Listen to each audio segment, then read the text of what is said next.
Welcome to the Enlightenment Podcast. To our listeners and viewers all over the world, we're thrilled that people are tuning in from so many different places as we engage in what we hope is a meaningful dialogue about Palestine, particularly providing some insight and some context that we feel is often missing from mainstream legacy media, while also celebrating Palestine's really rich traditions and culture and history. Today, we are thrilled to be joined by Dr. Asad Abu Khalil to discuss Palestine, Zionism, and the overall quest that we're all on for justice. Dr. Asad, welcome to the Enlightenment Podcast. Thank you so much for inviting me. I'm very glad to be here. It's an absolute pleasure. Let me give you a little bit of bio. Originally from Lebanon, Dr. Asad Abu Khalil is a political scientist, an author, and a commentator, and a prominent critic of US foreign policy in the Middle East. Through his blog, The Angry Arab News Surface. As catchy titles go, I think The Angry Arab is right up there, I have to say. I've got a question about that later. Dr. Abu Khalil is a professor at California State University, Stanislaus, and a visiting professor at UC Berkeley. So on we go. Very excited to have you here. Thank you. Thank you. Thank you. And أهلا أسعد and أهلا وسهلا. أهلا شكرا. Shamim and I are very excited to have you, as she said. And I wanted to start by the first question about you. You have a very influential voice in Middle Eastern politics, and you have Lebanese roots, and you're in the diaspora. So I'd love to know a bit more about your experience and how it shaped your identity and your approach to issues like Palestine. As you said, I am Lebanese originally, although whenever I used to go across the world and give lectures on Palestine, Palestinians always assume that I am one of them. And I am honored by that assumption because of my strong advocacy for Palestinians. Although originally I am Lebanese by birth. My mother is from Beirut and my father is from Tyre in South Lebanon. So I grew up in Lebanon, and I think if you are open-eyed, you cannot escape the agony of Palestinians all around you in a place like Lebanon. I do not recall a time when the Palestinians were not subjected to merciless, savage attacks by Israel, or even harassment by Lebanese authorities and Lebanese army. I mean, I was 13 years old in 1973 when the Lebanese fighter jets, back then they had fighter jets, and they were used for the only time in history of Lebanon, but not against Israeli attacks, but against Palestinian refugee camps.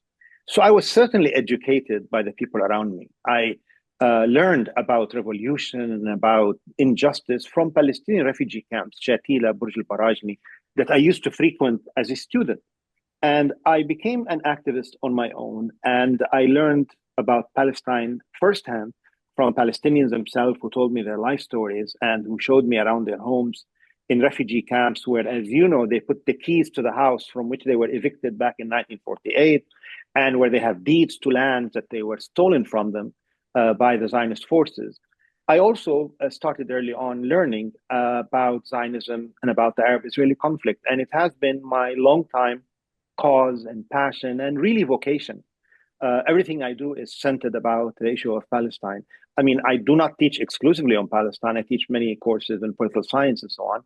But as part of my role as a public intellectual, I felt coming to America is incumbent on me to speak on these issues, especially because either I saw many Arabs were reluctant to speak when I came in 1983 to study at Georgetown University, and I felt like I need to add my voice. And secondly, sometimes I was not pleased with the delivery of the Palestinian message here in the United States, which at the time was dominated by PLO concessions and rhetoric, which really pinned hopes on the Labor Party of Israel.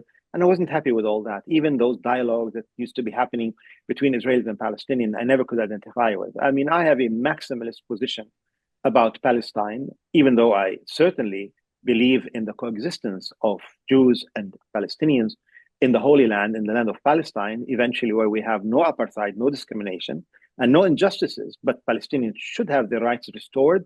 They have to have the right to be returned to their homes and to be compensated as well. I know many people, many Zionists in the West bring up the issue of Arab Jews who left or were kicked out from Arab countries since 1948. And to that, I have no qualms in saying I totally believe in their return and their compensation as well. But it is unrelated to the issue of the Arab-Israeli question. The notion of equating the two is a bogus attempt by the Zionists to erase the injustice that was inflicted on the Palestinian refugee population. The Palestinians had absolutely nothing to do with the plight of Arab Jews. And also, there's a lot of research now happening in which we know the Zionists surreptitiously agitated and used terror methods like in Iraq in order to cause the flight of Jews from Iraq. I mean, the recent memoirs of Avi Schleim of Oxford University talked about that. In many cases, Jews left Arab countries because of the pressure of the United States. I mean, there was a Jewish community in Syria, and I remember in the 1980s when I lived in DC, all Zionist organizations were saying they should let the Jews of Syria leave, they should let them leave. And then the Syrian government succumbed to the pressure by the Americans, and they let them leave. And when they left, they said, look, they kicked them out. So, I mean, these are the ploys of Zionist propaganda that we are all familiar with. Yeah. Exactly. And actually, we did a podcast with Avi Schleim, Professor Schleim, which was very enlightening, as you say, with his memoir. And not only in Iraq, but I think also in Egypt, in North Africa, they tried everything they could to push Arab Jews out to go to the Zionist colony of Israel. So, yeah, absolutely. Correct. And they also irresponsibly and totally unfair to Arab Jews. The Israeli intelligence agency, like in the Lavon affair of 1955 in Egypt, recruited among Egyptian Jews in order to start a terror campaign against British and American targets to be blamed on the Egyptian government of Jamal Abdel Nasser. So there are a variety of methods that were used by the Zionists in that regard. Yeah, that's right. Well, I think you're answering some of my question, which is about the title, The Angry Arab of your site. It's a striking title. Can you just give us a little more insight into why you chose it, how it came about? Is it related to something in your personal journey or academic journey? Right. I mean, it's a parody of the stereotype of the angry Arab, but there's a history behind it. I came to the United States in 1983, and there was a big story about American hostages that were held in Lebanon at the time. And there was a search for a Lebanese, preferably a Lebanese who is Shiite by birth. On my father's side, my father is Shiite Lebanese, and my mother is Sunni Lebanese. So they were looking for a role, somebody who can speak in English to explain Lebanon, from the so-called Shiite perspective, because there's only one perspective. There's only one Arab perspective. We are a monolithic group, like all stereotypes go. We are not individuals with personalities and individualities. So the role fell on me. So I was called on by mainstream media to speak about the Lebanese situation. And in that capacity, while I was still a graduate student in Washington, I appeared on the McNeil-Lehrer NewsHour, which was a well-known news show on PBS stations across the United States. And the producer, whenever she would call on me to appear on the show, she would say, well, Assad, we need the angry Arab perspective today. So we're calling on you. So she would do it like as a joke. But to me, I mean, Freud wrote a book about jokes, right? So there is a lot of seriousness behind them. So when I started a blog in 2003, after September 11, which had tremendous impact on all of us Arabs and Muslims in the United States, I chose that title for my blog. Some people took it too seriously. For me, it was, a pun on the term. Yeah, no, and I think rightly so. There is that horrible stereotype, and it's one way to take it back in a way.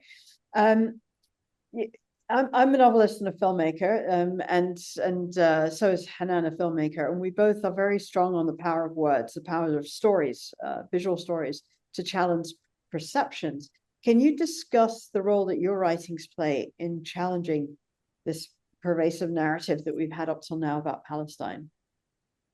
Well, I mean, I don't want to exaggerate my role, and I don't want to take myself too seriously or whatever I write. I feel I'm an individual who is publicizing whatever I have learned over the years. I've read a lot over the years, voraciously, about the Arab-Israeli question, about Zionism, Arab politics, and I like to share that with my students as well as readers around the world if they are interested. I now write bilingually in English and in Arabic, although I am much freer in Arabic. I write a daily column 6 days a week for a Lebanese leftist newspaper, Al Akhbar, and I also write for an American newsletter, consortium news website, fortnightly articles. And I've written academic articles over the years and so on. The English language, I'm a prisoner of it. I do not feel I have the same facility and freedom to fly and to be flowery and so on. In Arabic, I am much freer. I loved Arabic literature from a very early age. I was very precocious in my reading of Arabic literature. And as a result, as I get older, my appreciation of the language and my use of it has expanded tremendously. So whenever I'm writing in English, I feel there is a strain and a struggle and effort. And I don't feel it can reflect my imagination the same way like Arabic does. But, I try my best to deliver the message. Yeah. It's Arabic is a very beautiful. No, sorry, Hanan. I was just going to say about the because we're talking about how does it challenge perceptions, but I think it's not just that. There's a perception of the Arabic language as the language of terror and the language of all of the, when you're talking about some of the most beautiful poetry, never mind the scientific achievements and all of this. Well, that should be another podcast, Hanan. But I think it's really important to reclaim the Arabic language as well for its beauty and its facility and its the range of it. Yeah, absolutely true. Absolutely true. And whenever I speak about Arabic language in the West, I remember a story that was told to me by Edward Said. He told me that one time a famous New York publisher asked him over the summer, about authors from developing countries to recommend to be translated. So he gave them a long list from Africa and Asia and so on, including in the Arab world. And so the summer came and went. And then Edward talked to the publisher and I said, so which titles you have agreed to translate? And he told him, and he noticed that none of the Arab authors were chosen. So he said, how come there were none from Arabic literature? So the publisher told him, I love that line. He said, you see, we didn't choose Arabic. Arabic is a controversial language. So, there are people who get nervous in the West by, hearing the Arabic language. Yeah. There are people who were taken off plane for reading the Quran in the United States. This is after September 11th. And now we're witnessing a campaign in the name of fighting anti-Semitism, which targets students who are advocates for Palestinian rights. And many of these activists are Jewish themselves. So it is an attack on Jewish activists as well, of course. Yeah. And we'll talk about that in a bit. But I agree with Shamim. And Arabic is a very beautiful, very poetic language, a very expressive language, as you say. And al-akhbar in Arabic means for the Western audience and listeners, it means the news, basically, the newspaper Correct. you write for. Asad, your blog posts and your critique and analysis of policies and narrative, do you have a specific, I know you focus a lot on Palestine, but are there specific themes that you focus on within your sort of studies and analysis and writings? Well, my public advocacy have taken many shapes. Over the years, I have been very busy as a public speaker. I've done speaking tours of British universities from south to north. I've done Canadian universities. I've spoken at colleges across the United States, in more than 40 states, I believe. I've spoken in Pakistan, in Morocco, in Lebanon, places that would host me to speak. After the Syrian war, I have been deplatformed because the message I had, which was totally opposed to the Syrian rebels, as well as to the Syrian government, was not palatable to mainstream academia or even leftist academia. At the time, everybody was supposed to advocate for the Syrian rebels, which I never wanted to do. So I have been deplatformed. I rarely now get public speaking engagement. On the blog, I started in 2003. I was very frustrated after September 11, and I felt a lot of people were nervous at the time, and they were not doing TV interviews and so on. So I did TV interviews. I stopped doing American mainstream media many years ago. I just didn't feel it was in any way useful or worthwhile. And then I started the blog, and I completely or gradually went away from the blog by 2018, where I switched more to Twitter, which is now a more deliverable and accessible message to people around the world, where I concentrate to write in Arabic and in English. As far as certain aspects of Zionism, I speak often about the history of the conflict because I feel I'm familiar with it. I speak about Palestinian struggle over the years and various movements, their failures, the successes, the shortcomings. I have gotten to know people who were involved in Palestinian struggles directly, like George Habash, among others. I've talked to them at length, interviewed him. I interviewed Hassan Nasrallah and so on. So I feel I have accumulated a fairly wide picture about the long history of Arab struggle against Israeli violence. Yeah, it's fantastic. So speaking of, we were just talking about colleges and the clampdown that is happening. It has been happening from the beginning, but now it's certainly ramped up a level, this clampdown on pro-Palestinian voices in the US and really intentionally targeting university students, encampments, everybody they can, without much recourse to what we think of as generally legalities. You live and teach in the US. Can you talk a bit about any challenges that you've personally faced when sharing your views about Palestine, and how do you navigate those?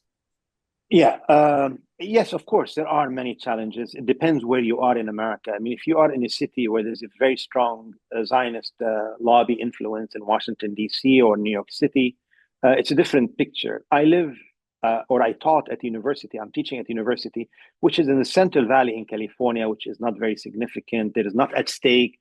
There are not these pro-Israeli donors who are trying to dominate the message. So I think the Israeli lobby focused more on these Ivy League schools and so on in the big cities that are closely linked to the political establishment in Philadelphia or New York City and so on, and Los Angeles. Yeah, of course, I've faced many challenges. When I was fresh out of college, I would go for on-job interviews, and I would be really upset by the kind of questions that were asked to me.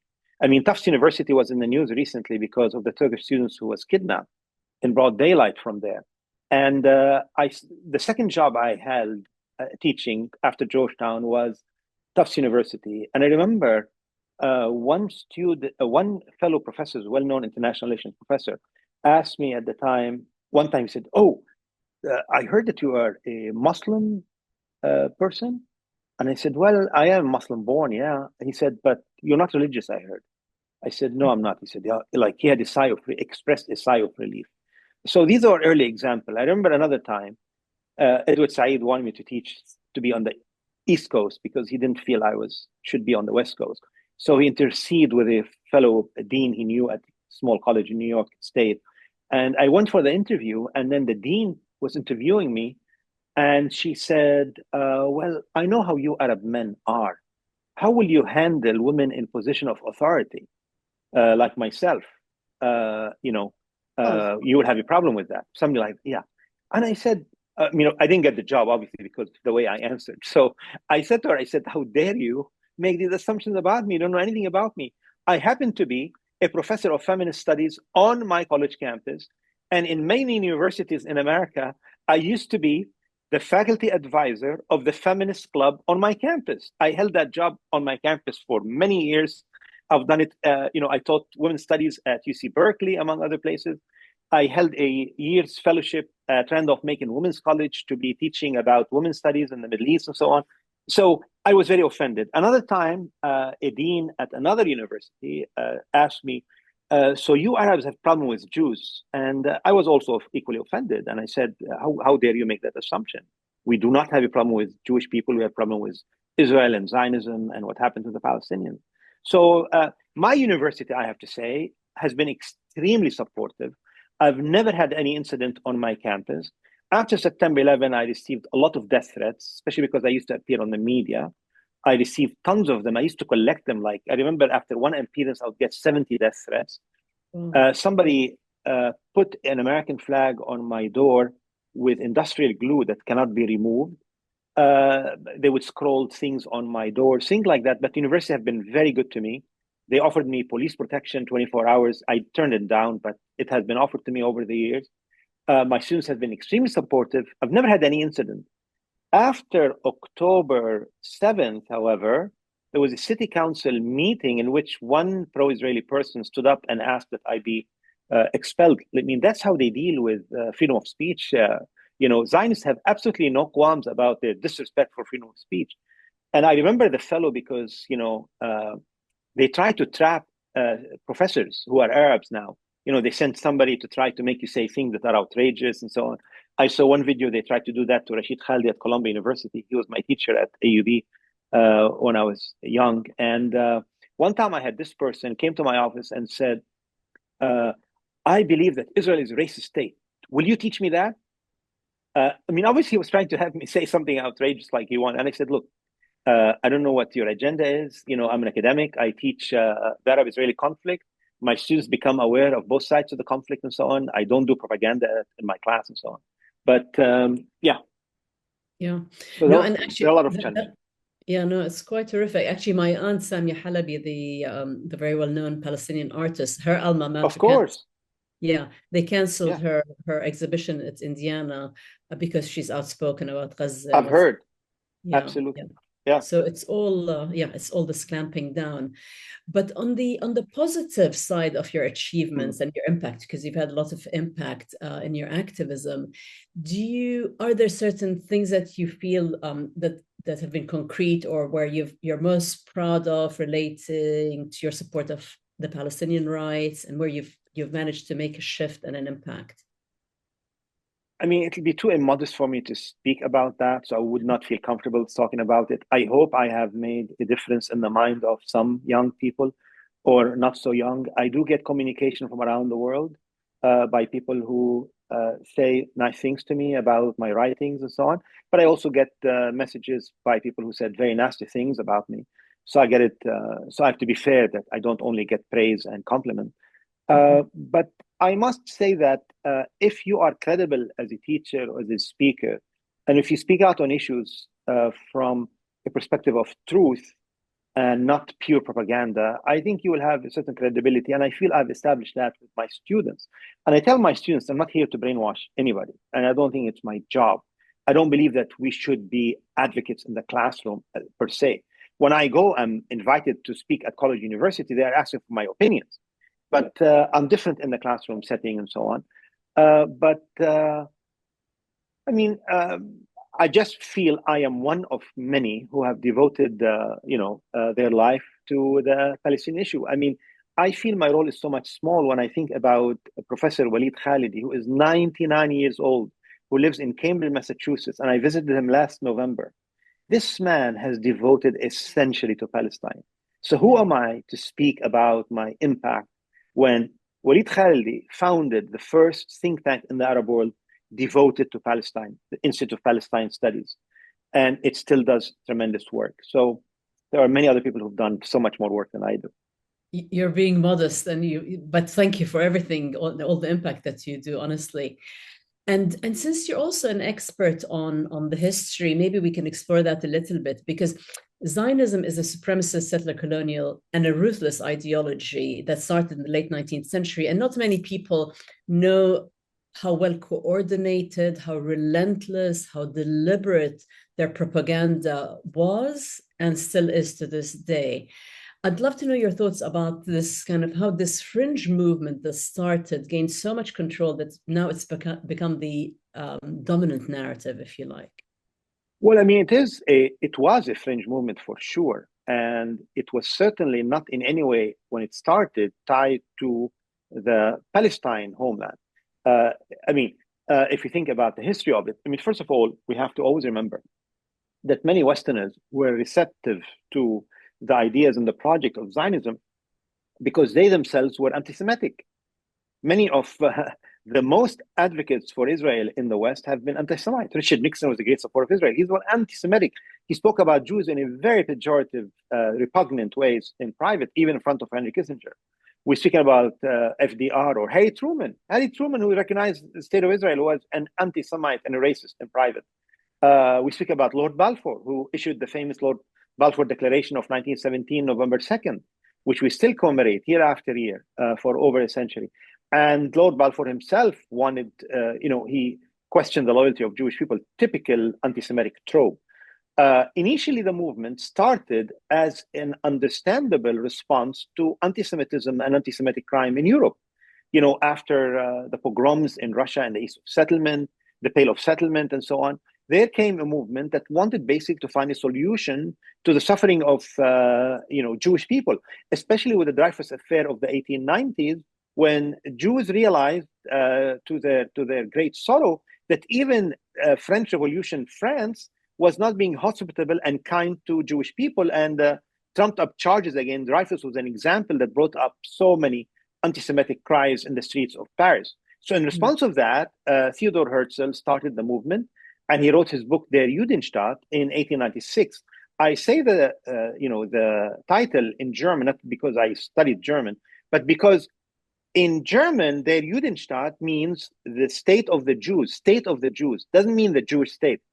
Whenever you look up that book in the library today, you will find it the Jewish state, because to emphasize the Jewishness of the state, which was not on his mind. He was a secular person. He wanted to have a haven for Jewish people to flee the persecution and the anti-Semitic crimes that were happening in Europe at the time, because he witnessed, as a journalist in Paris, the demonstration after the Dreyfus affair. And within a year after the publication of his book, he convened the Zionist Congress in Basel, Switzerland, 1897, which basically made the aim very clear to colonize Palestine. But he didn't initially think about Palestine. In fact, the section of the book which talks about the destination, it says Argentina or Palestine. There were many locations that were discussed, Uganda, Argentina, many places, even the United States was discussed at some point, Kentucky and so on. But then, religious Jews in Eastern Europe said they will not attend the Zionist conference unless there is an agreement on the location being only in Palestine for the historical Jewish affiliation and nostalgia for the place. And that's what happened. And the movement took off then. It was very well organized, and its supporters among the Jewish community were extremely generous and very committed, very much unlike the Arabs. Look at this situation here in America today. Pro-Israeli donors are very generous and committed to their cause, people who sit on the boards of universities. Have you ever heard of one wealthy Arab donor on the board of American universities who's spoken for the right of students to advocate for whatever cause, being pro-Israeli or pro-Palestinian? All what we're asking is freedom of speech. We're not asking for exclusive freedom of speech for one side. I would never call for that. I want my students to be exposed to a variety of perspectives. So Zionism took off, and then it was forced by the British colonial mandate, which took over Palestine after the First World War. And by the 1930s, Zionist organization in Palestine were using the terror methods that we all hear about associated with the Middle East today. You can think about all the terrorist methods. They were pioneered by the Zionists at the time. Barrel bombs, letter bombs, bombs on buses, bombs in embassies, bombs in ambulances, booby-trapped cars, throwing grenades in crowded markets. All those were, by the admission of Zionist historians like Walter Laqueur in his History of Zionism, by Zionism. So the Palestinians were on the receiving end. And yet, propaganda by Israel reversed the roles, whereby the Palestinians are now associated with terrorism, and Israel is identified in the West as this most moral army in the world, the only democracy in the Middle East, and so on. Anyway. Well, that was going to be my next question, is exactly this, that when the Zionists did land on Palestine through whatever reason with the British, there was all of this violence, there was all of this absolute terror, and when things like this, if things like this happen in Israel against Israelis, it is very much denounced as terror. But the fact that it's happened over years and years and years to Palestinians is not even known, as you say, all of these things that you've discussed, blowing up the bombs in food markets, on buses, none of this stuff, the downright massacres of Palestinians that started in, I think, the 20s is not something that's known about. So you're absolutely right. It's not known at all. I mean, look at me. I'm a Lebanese. I'm not even Palestinian. But when I grew up in Lebanon, I witnessed how on regular basis in the early 1970s and late 60s, the Israelis would bomb refugee camps. These are refugee camps. They would bomb them with fighter jets, American-made, American-supplied fighter jets. People do not know, for example, look at this historical fact. There was a refugee camp in Lebanon, in South Lebanon, called the Nabatieh refugee camp. Do you know that the refugee camp of Nabatieh that you have not heard of doesn't exist anymore? Why? Because in 1974, the Israeli government, labor government, socialistic government, ordered the incineration of an entire refugee camp. Nabatieh refugee camp was incinerated by series of air raids to the point of non-existence. Well, I didn't know about that. And that tells me, I'm sort of invested in it a little more than most people. Correct. Why is this happening? What is the power of the Zionist propaganda and the denial of these atrocities? Why does it keep working? Well, I think this is a dilemma of Zionism, and eventually it has to come to a point of implosion. I mean, on the one hand, Israel has massive force supplied to it by the United States and Germany and many other, and France supplied it with new material for nuclear weapons. So, in order to subjugate the native population and the neighbors around them, they have to resort to a regular series of mass violence all the time, and they can do that. And they can subjugate for a period of time. But on the other hand, this is like the analogy of the slave, master and slave in Hegel's phenomenology of spirit, is that by subjugating the population in series of mass violence on them, the population is embittered and they are recruited for future resistance movement by Palestinians and by Arabs. And this is why, resistance groups can come and go and new ones will be created. In 1982, there was no Hezbollah in Lebanon. It was born in the womb, so to speak, of the Israeli invasion of Lebanon. Hamas was created during the uprising of the Palestinians in 1987. And Fatah movement doesn't exist anymore except, as a Praetorian Guard for the occupation in Ramallah and so on. But it used to be one of those resistance movements in 1965. So even if Hezbollah is finished off or Hamas, which is not the case from what I see, but even if that takes place, new movements will come about because it is about resistance to Israeli violence and occupation. People are not going to find them pleasurable. People have failed after a century and more of propaganda by Israel and its allies to be convinced that this occupation is in their interest and that it's quite pleasurable. Absolutely. And I think people since October 23, they discovered history, or they thought that's when history started. But as more and more people are excavating, if you like, they're finding out the history, and that since the start of the Zionist movement and settling in Palestine, that these atrocities and massacres and so on have been ongoing, which culminated in the genocide now. So, for example, my parents are Christian Palestinians. My dad's from Bethlehem. My mom is from Jerusalem and a Nakba survivor, and her parents' villa in West Jerusalem was stolen. They installed German Jews. Their building in Haifa was also stolen. And this happened to over 750,000 Palestinians who were ethnically cleansed. And this started before the British pulled out in May 48. This started in 47 onwards, this sort of systematic ethnic cleansing, which I'd love to know your thoughts on. But the propaganda still seems to be, Asad, that the Palestinians chose, in brackets, chose to leave, or were told by their Arab neighbors, just leave for a few weeks and then come back. But this is all fabrications and part of the Hasbara and the propaganda. So I'd love to know your thoughts on this and their continued attempt till now to rewrite history to this day, if you like. Well, I mean, you're right. Look at the racism in the West, how Palestinians since 1948 have been saying all along that we have been forced out of our land by force, and we have been shot at. There were death marches, just like the Nazis did death marches to the concentration camp. The Zionists did death marches outside of Palestine. I mean, George Habash's own aunt died in one of those death marches from Lidda, Ramla area. And the Palestinians were saying all along that we were kicked out. And Professor Walid Khalidi wrote an article in the 1950s about Plan Dalet in a journal, doesn't exist anymore, Middle East Forum. And in that magazine, he spoke about an Israeli plan on paper, which basically planned the expulsion of Palestinians, ethnic cleansing of Palestinians. At that time, it wasn't taken seriously. It wasn't believed.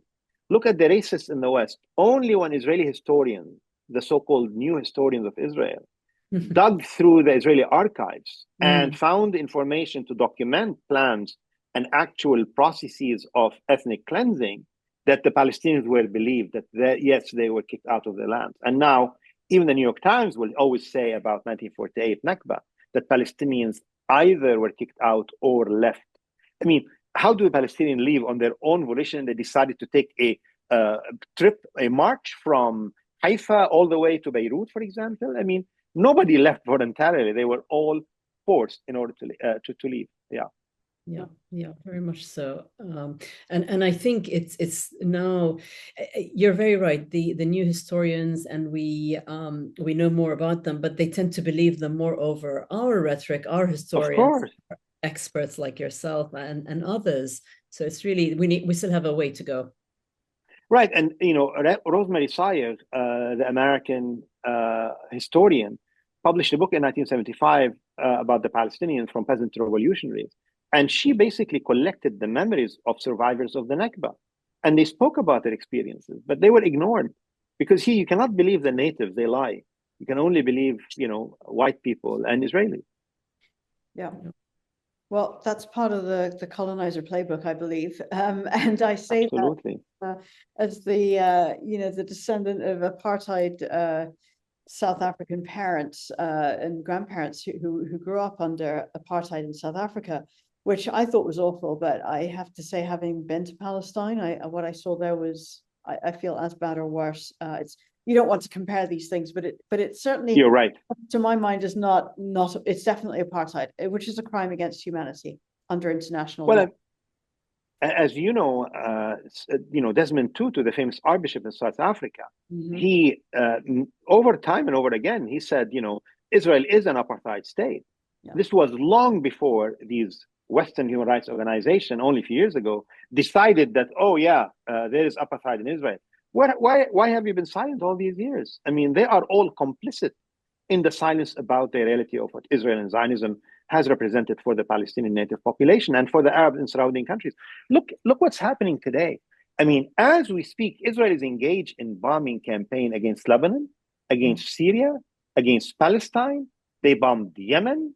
In my own lifetime, Israel has bombed, I am 65 now, born in 1960. In my lifetime, Israel has bombed the following countries: Tunisia, Sudan, Egypt, Somalia, Lebanon, Syria, Jordan, Palestine, Iraq, Yemen. I think I'm leaving. Iran. And Iran down, and Iran, you're absolutely right, Iran. And they downed a Libyan civilian airliner in 1973. I mean, they killed around the world. According to an Israeli journalist, Ronen Bergman, who writes for the New York Times, in his book Rise and Kill, Israel has committed more assassination than any country in the world since the Second World War, more than any other country. And of course, when you think about that assassination, sometimes they kill somebody because he resembles a Palestinian leader. I mean, they killed in 1974 a Moroccan waiter because they thought he was Abu Ali Hassan Salami. On another occasion, they killed a Palestinian scholar in Italy, Wael Zaiter, who had absolutely he's never held a gun in his life because they thought he was involved in something. Even Abu Ali Hassan Salami, they thought that he was responsible for what is called Black September series of operations, and he wasn't really linked to Munich at all, unlike what they thought and so on. So they can do no wrong in the eyes of the West, and we've seen that. I mean, we have an issue as an Arab with the West in general. It is a monolith. We are not a monolith. They are a monolith. It is a military alliance through and through. We've seen it in the issue of Ukraine. We've seen it in their solidarity with Israeli violence and genocide in Gaza. They are the ones who are abetting these crimes year after year. And certainly they make it very obvious to all of us Arabs in that they don't value our human lives the way they value lives of Israelis. They don't try to hide it. Which is the basis of any kind of apartheid, actually. It's because we are better than no doubt. And there's an ethno-supremacy to the whole core of Israel that has been repeated ad infinitum by Israeli leadership, and very much so in the last year or so. But most people listening to this haven't been to Palestine, even those of Palestinian descent whose parents lost their homes. Some of them cannot go back. They either don't understand what Israeli apartheid means, or they don't believe it. Can you just discuss a little bit about, the humiliation of life under apartheid? What are the differences between Palestinians and Israelis in the same place, the illegal settlement? Well, I have not been to Palestine because, as a Lebanese, I am opposed that Arabs visit the place except Palestinians. Yeah. Whatever passport they carry, they should visit and see the place and so on. But I believe in the boycott, and as Arabs, I believe we should adhere to it. But the litany of charges against Israeli apartheid is very long. There are many good books on that. The first one is by Subregirius, the Arabs in Israel, which cataloged a whole series of laws, measures, regulation in which Israel blatantly distinguished between Arabs and Israelis. It goes all the way from funding to the substance of material being taught in school, to the special rows designated for Israelis in the West Bank and ones for the Palestinians, to the budgeting, to the fact that only the Jews are recognized with the right to self-determination, but not the others in the state. I mean, it's becoming more and more apartheid. It has always been apartheid because people forget that in 1948, the Arabs, who the only small percentage who were allowed to stay behind, 50,000 out of over 800,000 Palestinians, those who were allowed to stay behind were put under military rule until 1966. I mean, military rule didn't disappear. I mean, look what happened the last year. Palestinians who are citizens of Israel have been summoned over likes on Facebook. And I mean, we're talking about professors and students and professionals and so on. That's the record of Israeli apartheid. And there is also another level of Israeli apartheid against Jews from Arab countries. I mean, the country is blatantly racist against Jews who are not European. Look how many, I mean, the country is 50-50 split. We don't see any Jews who are from Arab and Muslim and African countries. I mean, the only one, David Levy, who held the position of foreign minister, was the only exception I can think of. But there's a book by Tom Segev, one of those new historians, who spoke about how the new Israeli state treated the Jews from Yemen horrendously. They treated them as subhumans, made no bones about it.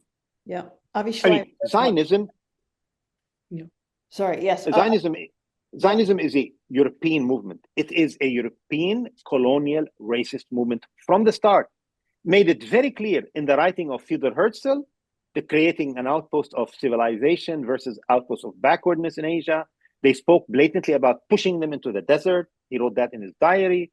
Chaim Weizmann writing, David Ben Gurion's writings and orders to his subordinates. They never made any bones about it. Even in 1967, the Air Force order of the day was, which started the war, was pushing them into the desert. And yet they invent slogans. They invent the notion that Abdel Nasser said that we're going to throw the Jews into the sea. He never said that. They claim that Yasser Arafat said that. He never said that either. Yeah. And yet Yasser Arafat said... Yeah. Sorry, go ahead. Yeah, go ahead. No, I just want to say Yasser Arafat said many bad, awful things, but it's not one of them. Yeah, and it becomes the sort of the propaganda that they keep regurgitating again and again. I think from the bombings also, Asad, they also, didn't they attack outside Lebanon, the U.S. Liberty and killed American sailors as well? And You're absolutely right. Covered up. Absolutely covered up. One student was asking me about that in my Arab-Israeli conflict course. In 1997, they bombed an American reconnaissance ship, the Liberty, which resulted in the killing of scores of sailors. And many of the survivors, I don't know if there are still any left, but used to go around the country and speak on college campuses. I know they came to my campus and spoke about their tragedy, and they were very angry at the government because they covered it up in order not to embarrass Israel. I mean, Israel was caught spying in the United States in the 1980s, the famous Pollard affair and so on. And yet he was forgiven and let go back to his country, to Israel. Yeah, no, it's a ruthless ideology, definitely. Now we're seeing it. Right.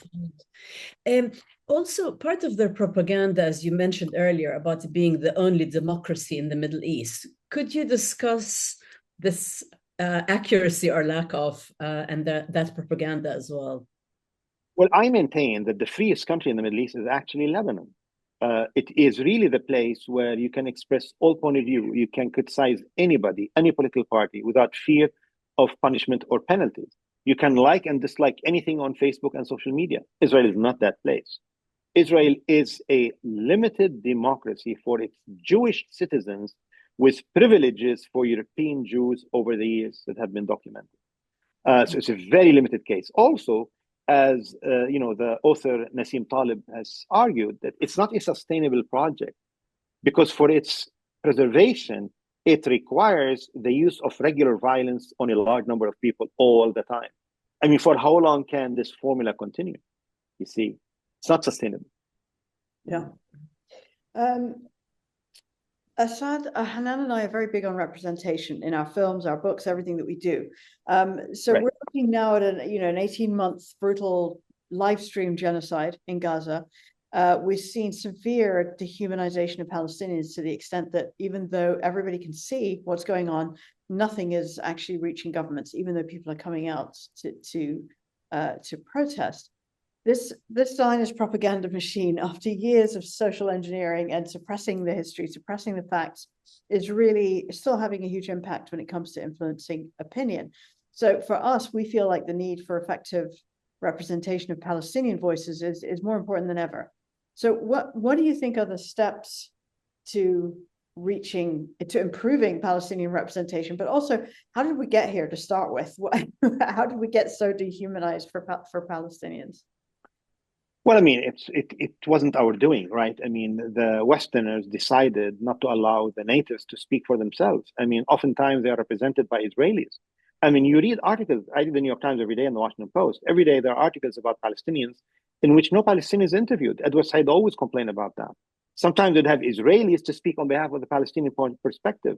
Sometimes, if they want to speak to an Arab lately, they would get a journalist who is employed by Saudi or UAE media, certainly not sympathetic to the Palestinians. That's when they want an Arab represented. And lately, there's a new trend. They bring those Arabs at Western think tanks, most of whom are indebted to Saudi Arabia and United Arab Emirates, who pay their salary, or they work for them directly. So you get a very distorted point of view about the natives. I think we should insist on speaking for ourselves as much as we can, even though we are often ostracized and isolated and misrepresented and unrepresented completely. And but the Westerners have very sinister agenda in representation. I remember one time ABC News had a need for a translation by a Muslim preacher. So one producer contacted me if I know any Muslim translator, an Arab translator. So I suggested one to them, very professional person, Washington, D.C., a Palestinian friend of mine. And so I called him the next day. I said, did they call on your service? He said, no, they didn't like that. He said, why? He said, because they wanted a heavily Arabic accented translator so that it sounds threatening on the air. And sure enough, when they aired that piece of translation, it was horrible. Somebody with very bad pronunciation of English, and he had very garbly voice and gravely voice and so on. And it's stereotype. I mean, they love the stereotype. They don't want real people, and they don't see us as individual. It's like, Renoir's painting, the mosque. We are like a blob without any shapes. That's how we are to them. So in the year I spent at the Women's College, and all these, my colleagues were very wonderful, progressive feminists and so on. So one time, one of my colleagues, she asked me, she said, I'm so excited you're coming here because we want somebody with an Arab perspective. And remember, I challenged her on that notion. I said, I'm not bringing an Arab perspective. I'm bringing, one Arab perspective, not the Arab perspective. We have many perspectives. We cannot speak about an American perspective on abortion or on women's rights. There are many perspectives. They don't see us in diversity and fluidity and so on. Exactly. And you're right. And they try to bring, like you said before, colonized, if you like, Arab speakers, whether they're funded by the UAE or... totally. Sorry? Or Israel. Or especially, yeah. To reinforce... Arabs employed by Israel. And to reinforce that stereotype that they want the West or Western audience to believe.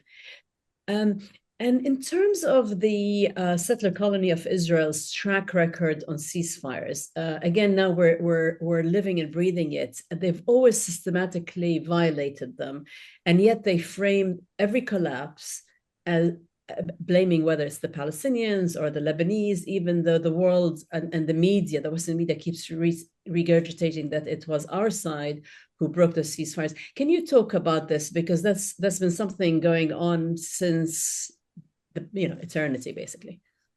You're absolutely right. Take the last ceasefire with Lebanon. They have violated it more than 1,000 times. There has not been one violation by the other side, which is Hezbollah in Lebanon. Not one.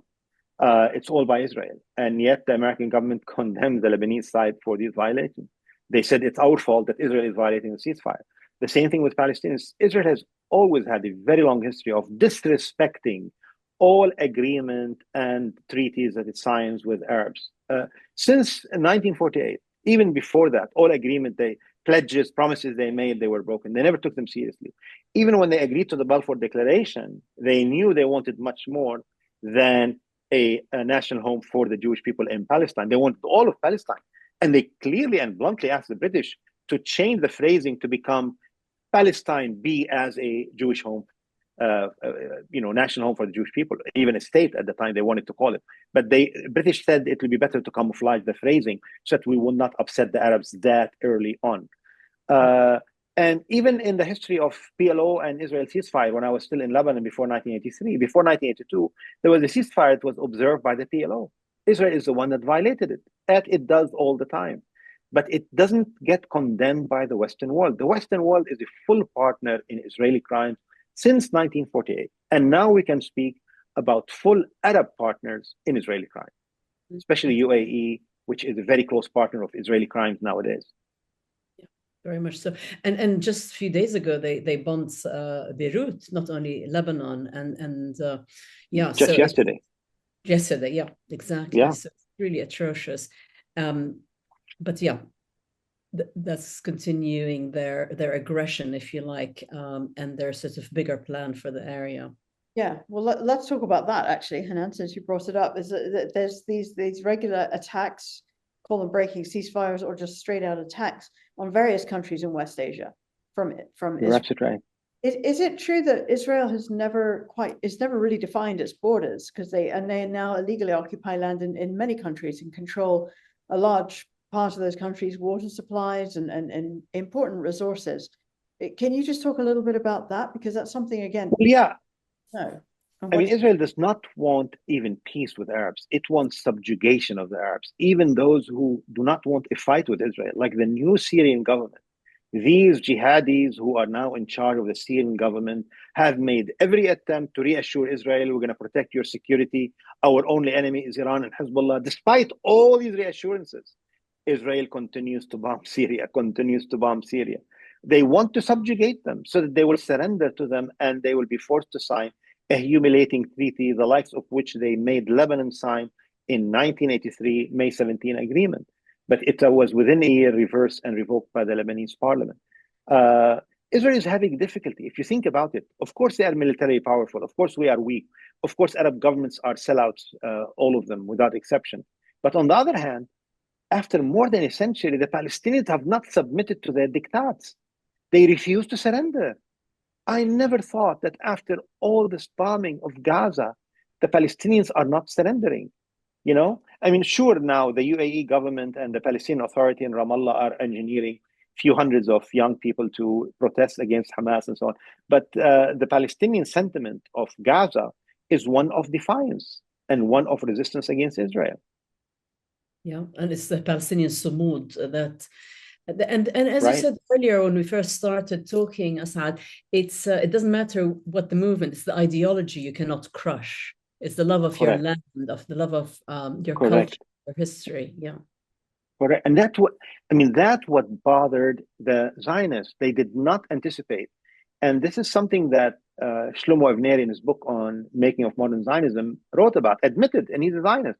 He said they never anticipated that the Palestinians are going to be able to forge a Palestinian national movement.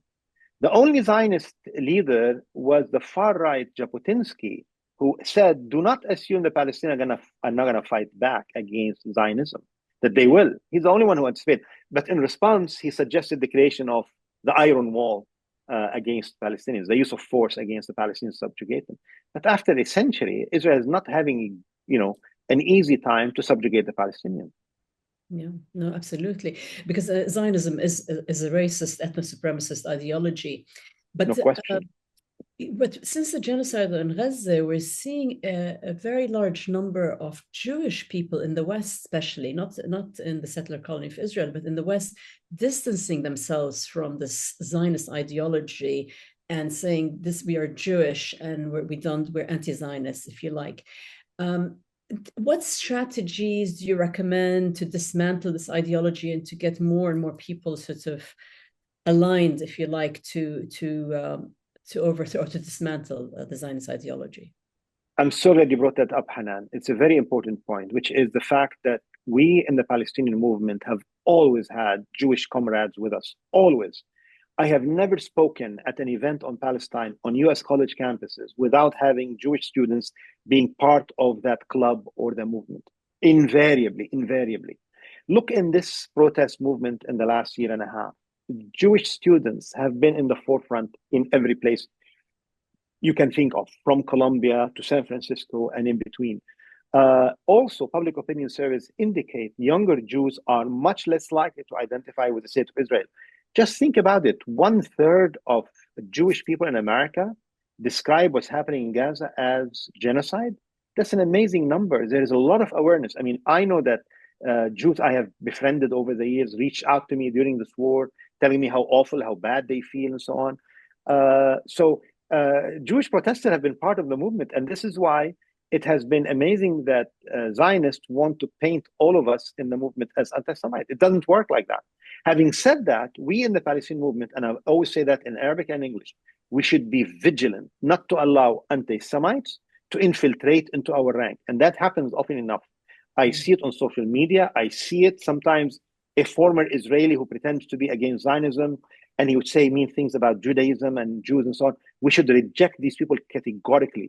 Our movement, I always tell them, is way too just, way too sublime to allow for these kind of creeps to seep through. We won't allow them, and we should reject anti-Semitism. And we should also remember that there are anti-Semites on the other side with Israel. Many of the Western support of Israel are anti-Semites themselves. Yeah, especially the Christian evangelical movement and all the others, and far right in Europe, Christian Zionists, and Europe, of course. Yeah, right. Yeah. No, 100%. You're right. We have to be very, very vigilant. Is the right word. Yeah. Right. Yeah. Absolutely. Because the other question I wanted to ask you is I've been surprised, we talked about feminism and your role as a feminist, and we always considered ourselves to be very pro free speech, women's rights, human rights in general. But it does seem like there's a kind of stark inaction in certain people, like the feminist movement in general, in the West, when it comes to Israel's massacres during this genocide of a disproportionate number of women and children and civilians. What are your thoughts about It has been terrible. But before I continue, I want to say the following about being a feminist. I've often been asked on college campuses, how is it that you are an Arab man who's a feminist? And I always get really upset by that question. And I always respond to that by saying, why are you surprised? Like, American men are all radical feminists, and it is uncharacteristic only for Arab men to be feminists and so on. So on that question, yeah, after October 7th, I kept checking the website of the National Organization of Women, the main feminist organization in the United States. And they issued one statement only to condemn Hamas and the Palestinians. They issued no statement of sympathy the last time I checked about Palestinians. Not only that, I think that liberal groups, look at civil libertarians. Where are they now? What's happening to freedom of speech in the United States? Where are these advocates? The civil rights movement have been silent during this war against freedom of speech in the United States on college campuses, or discrimination against Arabs and Muslims at airports. We don't hear anything about that by civil rights leaders. I think many of them have been co-opted by the Zionist lobby. There's no question about that. Having said that, I also noted that during the months of the war of genocide in Gaza, many African Americans were in the forefront to put pressure on the Democratic Party to sympathize with the Palestinians. Many Christian churches, Black churches, were in the forefront to communicate to the White House directly about their pain at the horrible stand of the Democratic Party. Yeah, you're right. And actually, we noticed that also our so-called liberal European feminist friends, female friends, or in the West and in Europe, they, not a word, and if anything, they actually supported immediately the settler colony of Israel after October 7th. And we were horrified by the views, because we never realized the sort of level of dehumanization and anti-Arab, anti-Muslim, anti-Palestinian that was there, but we didn't realize it. No, and the thing is, like, sometimes they are unaware of their own racism, to put it very bluntly. I remember I watched the movie, Steven Spielberg's movies, Munich, in Berkeley, with a very progressive filmmaker. And after we finished watching the movie. So I asked her, what did she think? And she thought it was so nice and sensitive to the Palestinians. And I was livid. I thought it was a terrible movie, racist, insensitive. It just shows you. I mean, this is progressive, very progressive. Berkeley. If there's something called typical Berkeley progressive, she's a typical Berkeley progressive, and she couldn't see the dehumanization of Palestine in that movie. Yeah. No, I agree. And sorry, Shamim, you're saying? No, not at all. I think that's what it is. It's so pervasive and so ingrained that that vigilance, as you said, against anti-Semitism, which is so important. Equally, there needs to be a vigilance about exactly putting this kind of assumption on Arabs and stereotypes, or that, as you said, I'm sorry to hear that you've had this experience where you're actually coming out for feminism and being treated badly as a result. It's right. Yeah. Right. Yeah. And in terms of democracy, I believe that the only solution for Palestine is a single democratic decolonized state from the river to the sea, and with equal rights and justice to all, regardless of your nationality, your skin color, your religion, and so on, which is not something very hard to imagine, because in the West, anywhere that supposedly has a democracy, it doesn't matter. You're an equal citizen with equal rights. And of course, the right of return of all Palestinians, which is recognized under international law. But Asad, can you talk about your vision of a just and lasting solution? Because we talk to various people, and some still say 2 states, some say confederacy, and so on. So, and when do you think that could be achieved, and what do you think is realistic and doable? Well, on that, I'm very similar to the vision that you represented and articulated. I'm along those lines, really. And I do not feel, I think Palestinians should sort these things out. We should figure out matters of compensation, matters of immigration, of, how is the new form of government is going to be. Do they represent individuals or ethnic communities, religious communities, and so on? These things have to be sorted out by the Palestinians and residents of the Holy Land at the time. I think it's very realistic. It's more realistic than the project of today. I mean, there is much more historical survivability to the formula of coexistence and the restoration of Palestinian rights in Palestine than there is for this violent project of mass violence every year or every 2 years. It's not sustainable, as I said. It's not gonna, withstand the test of history. And for that reason, Palestinians are asking for a secular state, and that's the PLO vision from 1968. Has been their demand. They never said they wanted to discriminate against Jews, contrary to all the propaganda myths about the Israeli lobby in America and elsewhere. I see that happening not anytime soon. As long as the United States is bankrolling, supporting, sponsoring this violent project, Israel will continue to get away with it, unfortunately. And it seems the more for them to survive, whether Netanyahu's government or all the other governments, they need that continuous war machine. Correct. Yeah, to go that. It's part of the ideology.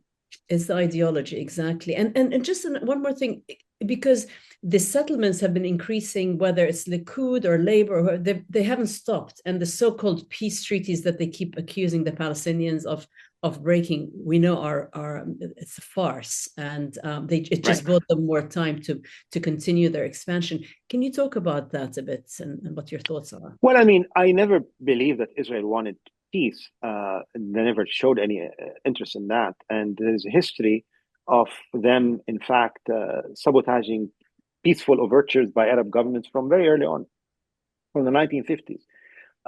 They didn't want that. They want to subjugate, impose their hegemony throughout the region, and something they're still trying to do when they bomb in faraway places like Yemen.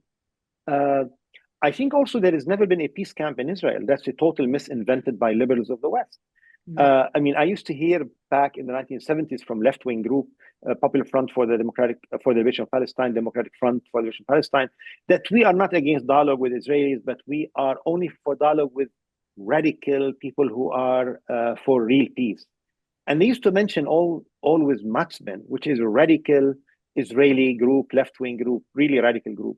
And one time I wanted to do research on that group, and I found out we're talking about 5 members. These were 5 members. One is in London, one is I don't know where. And they made it sound like, I thought there's a mass movement called Matchbin when I left Lebanon in 1983.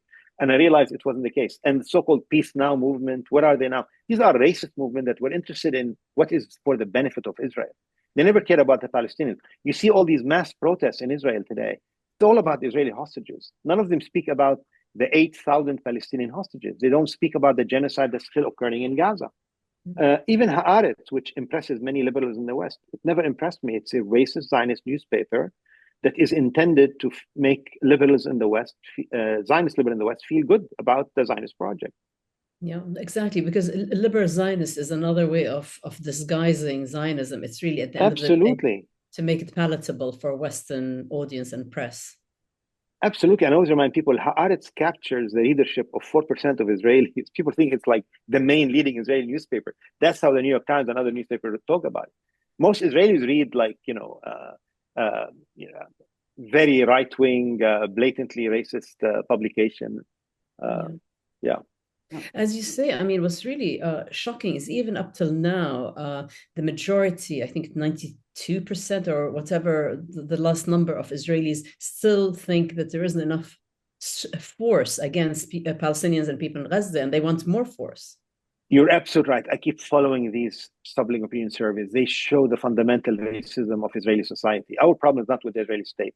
It's also with the Israeli society itself that is so racist and so violent against Palestinians and Arabs. I remember there was one, after several months of genocide, they did a survey in which 1% of Israeli, 1% accepted the idea of a ceasefire in Gaza. 1% accepted, tolerated. They didn't demand it. They tolerated the idea of a ceasefire. I mean, look at American politics. I mean, Bernie Sanders considered a socialist here in America, a far left person in Congress. And he supported and opposed ceasefire for many months, And he still refuses to condemn what's happening as genocide. And he always referred to it as Netanyahu's war. It's not Netanyahu's war. It is every political party since 1948 war. All of them were part of the ongoing campaign of patterns of wars and genocide against Palestinians. Yeah. Well, it says a lot about the PR, and it says a lot about the perception that is presented and the racism. It is blatant racism, unfortunately. Absolutely. Way, because you know that if you took certain instances and put in white Europeans in the place of Palestinians, there's no way they would be tolerated, including this. Absolutely. But let's look at a happier thing, is that the Palestinian movement is certainly, gaining a lot more global support from people who, as you say, are so young that they don't remember this, the peace process or anything about where this started, but they've looked into it and there's a blatant injustice that is firing them up. So people are boycotting, they're raising their voices in solidarity, they're going to protests. Keeping that momentum now seems really, really important, because we need a lot more of it just to push into government change. But so what advice do you have for activists who want to make a meaningful impact? Well, I think not to despair. At this particular point, when I speak to Arabs, I really worry that there's a mood of despair creeping in to the region, especially because of the Israeli military and genocidal successes against a resistance group in the region. The fact that they succeeded in killing a large number of leaders of Hamas and Hezbollah and attacking many of their weapons and arsenals and so on. A lot of people feel like, we can't fight a state like Israel because America is behind it. But on the other hand, you're absolutely right. I feel a lot of awareness throughout the world. That is not something Israel can do that. I mean, this war against freedom of speech in America is an indication of their failure, right? I mean, in the past, they used to argue, we'll debate that point of view. We'll have a free debate between us and them, and let's see what happens. But now they don't want debate. They realize they have the majority of opinion on college campuses. So what do? They are not asking for what they used to do. Let's invest in more Israeli visiting professorship on college campuses. Let's not invite more Israeli professors to speak in America. No, now they say, let's stamp out freedom of speech on college campuses because it is bothersome to the interest of Israel. There's a lot of awareness around the world. I see it in America. I saw it in Italy last year. Protests by young people. I was driving in a beachfront community of rich Americans here in California, in Central California, and I saw the sounds of people chanting. I couldn't dream when I got closer that these were Americans chanting from the river to the sea. I never thought in my lifetime I would see something like that in this particular community of retired wealthy Americans. It shows you public opinion is changing, and that's why Zionist lobby is very worried. And they are resorting to heavy tactics, but they are overplaying their hand. This is becoming like McCarthyism. Somebody is going to finally, like that lawyer, I forgot his name, who stood up before Congress and challenged Senator McCarthy. And somebody's going to do that to the Israeli lobby at some point and say, this can't continue. Have you no sense of decency at long last? Yeah. And I think their foreign policy of standing for human rights and democracy and freedom of speech that they supposedly advocated for all these years on foreign policy, and yet they supported all the dictatorships that showed the line. But now this kind of hypocrisy is being exposed, as you say, locally with the Americans, with the Canadians, because the mask has dropped, and they're saying that they're cracking down on so-called freedom of speech that they advocated. So I think that will come to their collapse and demise at this rate. Yeah, you're absolutely right. They cannot continue at this rate. They cannot continue to insist that their message prevail by using tactics of imposition of no freedom of speech, of banning speech that they do not like. I can't see how this can continue. And what this is happening is undermining the very propaganda claims of Western governments. Because as you said, these are the ones who contrasted themselves with the Soviet Union. We are the ones who stand for freedom of speech on college campuses, marketplace of ideas, and so on. And all that has been sacrificed in the interest of Israel. Yeah. And the irony is the quality of life in America. I mean, where you have a high level of poverty, homelessness, you have no health care, you have, education, etc. While the rest of the world and developing world, it's a, human right. So they keep, if you like, having their own propaganda, anything to support the military machine and Israel expansionism and war. I don't know if you have. You're absolutely right. No, you're absolutely right. I mean, Western democracies are in a big crisis because on the question of social justice, they are failing miserably. Even countries that were socialistic like Sweden and Denmark have becoming like naked American-style capitalism, whereby the weak groups and classes are not in any way being sought after or taken care of by the state. The tax system is becoming more unfair than ever. And the advent of immigrant is bringing about so much racism and Islamophobia. And the idea of taking care of the weak is now less popular because the weak and the poor are not white. They are mostly immigrants. And that's not something that appealed to the Western mindset, I guess. Interesting. Yeah, I think you're right there. That's interesting. And then are there anything else, any sort of current projects that you'd like to share with our audience that we should be aware of, that you're working on? I think that, I have an idea of working on a history of the civil war of Lebanon, 75-76, because I think it encompasses a lot about Palestinians and Lebanese and their struggle and what Israel has done to Lebanon. But the message that I want to leave with the audience is that despite all the tragedy, despite all the agony, it's important that we do not succumb to despair. Because if you keep watching these children being killed every day, I know a lot of people are like depressed and traumatized. We all are to some degree. But if we succumb to that, it will lead us to inaction. We need to maintain our composure. We need to keep on being motivated in order to deliver the message. Our enemy is extremely strong and very pervasive, especially if we live in the West, and especially if we live in the Arab world now. I mean, all these governments that are aligned with Israel now. So as a result, I think we should be very proud of our advocacy and insistence on the message of justice to the Palestinians, and that it should not be compromised and it should not be polluted. I think that's a beautiful message to wrap up with, because it's, I think people have been feeling down. You do feel that you're a single voice in a world which is going a little bit crazy every time you switch on any news. But ultimately, yes, AIPAC can support and pay most of U.S. Congress, most of the U.S. Senate but those people still have to be elected. So, you know, individual voices en masse make a difference. And I think it's very absolutely. important. Is there anything else we haven't covered, Asad, that you'd like to add? You know, you ended No, with a message. No, I think we ended on a good note, and I think a message of hope, message of optimism, and ultimate victory, and the fact that the Palestinians never give up, and the Palestinians are the word sumud, resilient and steadfast, and despite what's been afflicted to them, they continue to deliver a message of insistence on liberation, and that should inspire us all around the world. Agreed. Yeah. Agreed. Absolutely. Well, thank you so much. Thank you so much for inviting me. I really appreciate it. We've loved I had it. a good Really. time. Thank you. I enjoyed it. It was I our really pleasure. appreciate the invitation. Thank you so much.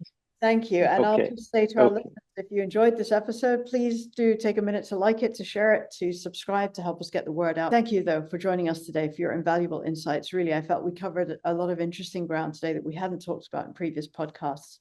And to Thank you very much. Thank you. And stories and representation matter. Stay informed, stay engaged. Above all, take action. It's really important. Collective power is the way forward. In solidarity, see you next time. And shukran, Asad. Thank you for your courage and dedication for all that you do for West Asia, Palestine, Lebanon, and the whole area. Shukran. Thank you so much. Thank you. I really appreciate it. Thank you.